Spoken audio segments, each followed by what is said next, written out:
Pasukan Rusia kembali mengintensifkan serangan udara tak berawak di wilayah Sumy.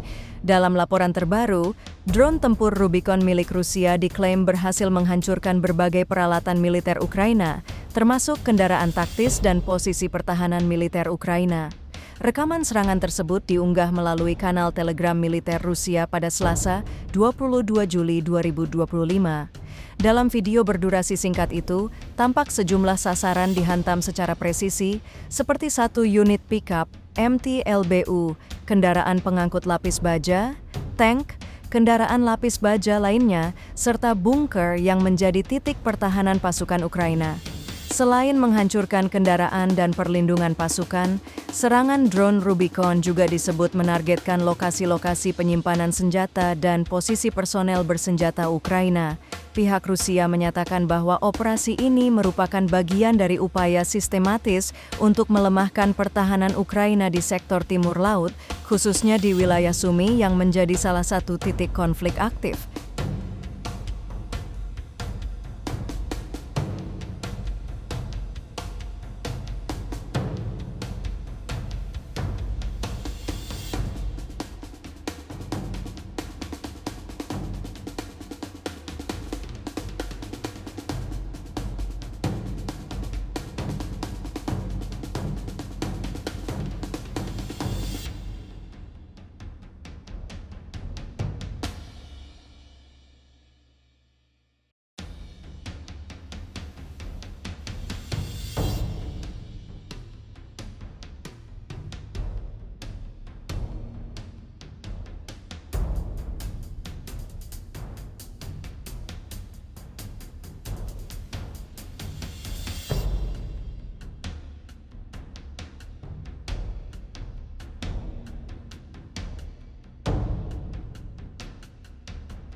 Download Tribun X sekarang, menghadirkan lokal menjadi Indonesia.